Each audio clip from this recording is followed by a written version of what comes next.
कैथल के लोगों ने सचिवालय में आज भूतपूर्व सैनिक कल्याण समिति के बैनर तले भूतपूर्व सैनिकों ने अपनी मांगों को लेकर प्रदर्शन किया। अपने संबोधन में सैनिकों ने 1 रैंक 1 पेंशन के मामले पर सरकार पर वादा खिलाफी का आरोप लगाया। प्रेस से बातचीत करते हुए उन्होंने कहा, 15 सितंबर 2013 को रेवाड़ी हरियाणा में हमारे देश के भावी प्रधानमंत्री नरेंद्र मोदी ने हम सबको, हमारी वीरांगनाओं, हमारी आने वाली पीढ़ी को बहुत बड़े बड़े सपने दिखाए थे। 1 रैंक 1 पेंशन के साथ साथ आपने वादा किया था कि हर 5 सालों के बाद आपकी पेंशन रिवाइज की जाएगी, लेकिन अभी तक 8 साल होने पर है और यह कार्य नहीं किया गया। इससे अपने भारतवर्ष के पूर्व सैनिकों और उनकी विधवाओं के अंदर जो फैमिली पेंशन ले रही हैं बहुत रोष है। इस ओर हम आपका ध्यान दिलाना चाहते हैं, जल्द से जल्द पेंशन रिवाइज करने का कष्ट कर। केंद्रीय सैनिक बोर्ड नई दिल्ली में 10 फरवरी 2022 को एक पत्र जारी किया गया था। उसके अंदर 3 प्रकार के ग्रांटों को काटा गया है, जो हाउस रिपेयरिंग, शिक्षा संबंधी ग्रांट और जो तीसरा ग्रांट है वो देश के शूरवीरों एवं वीरांगनाओं को अपमान करने वाला, यानी कि अंतिम संस्कार की राशि जो उनके परिवार को दी जाती थी वह काट ली गई है। समाचार पत्रों की सुर्खियों में बना हुआ है कि सेना में केवल 3 साल के लिए भर्तियां की जाएंगी। 3 साल के बाद सैनिक कॉरपोरेट में आकर नौकरियां करेंगे।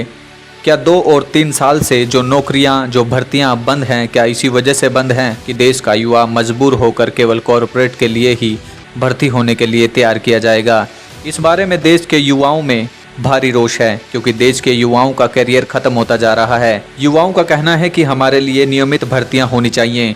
इस प्रकार से तो सरकार हमारे साथ, हमारे आने वाली पीढ़ियों के साथ और पूरे भारतवर्ष के साथ खिलवाड़ कर रही है। भारत के पूर्व सैनिक और देश का युवा वर्ग ये चाहता है कि जल्द से जल्द भर्ती प्रक्रिया शुरू की जाए ताकि देश में बेरोजगारी खत्म हो जाए और इसके साथ साथ ही सेना में नियमित रूप से भर्ती की जाए, ना कि 3 साल के लिए। आज सचिवालय में प्रदर्शन इसलिए है कि हम जो पूर्व सैनिक हैं और हमारी सैनिकों की वीरांगनाएं हैं, इनके अंदर बहुत भारी रोष है और साथ में हमारे जो नवयुवक हैं, जो भर्ती होने वाले हैं, उनके अंदर भी बहुत रोष है, क्योंकि इनकी 2-3 साल से भर्ती नहीं हुई, ये एवरेज हो चुके हैं। तो इस कारण आगे सेना का भी अस्तित्व खत्म होता जा रहा है। इस टाइम पर सेना के अंदर कम से कम 1.25 लाख की नफरी कम हो चुकी है और आगे जो सरकार ने प्रोग्राम बना रही है उसके अंदर ये कहती है अभी 3 साल सर्विस करेंगे, उसके बाद में क्या है इनको कॉरपोरेट को दे देंगे।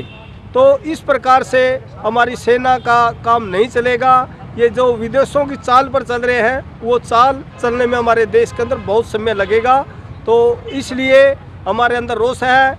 दूसरा, जिस समय पर सितंबर 2013 के अंदर हमारे देश के प्रधानमंत्री नरेंद्र मोदी जी ने रेवाड़ी के अंदर रैली करके हमारी OROP के बारे में सबसे पहले रखा था कि मैं आते ही पहली कलम से करूंगा, तो उसके वो भी हमारी अभी तक पूरी नहीं की। लेकिन एक मांग उन्होंने खुद मानी थी कि भाई 5 साल के बाद में हम आपकी पेंशन को रिवाइज करते रहेंगे।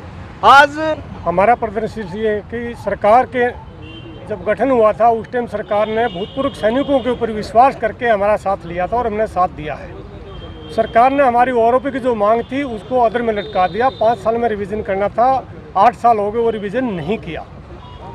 नंबर 2, जो हमारे युवा आज बेरोजगार हैं उनको 2 साल हो गए भर्ती नहीं हो रही है, वो रोजगार ओवरेज हो गए हैं। तो हमारी सरकार से ये मांग है कि जल्दी से जल्दी उनकी 2 साल बढ़ा के उनको जल्दी से जल्दी भर्ती खोल कर भर्ती किया जाए।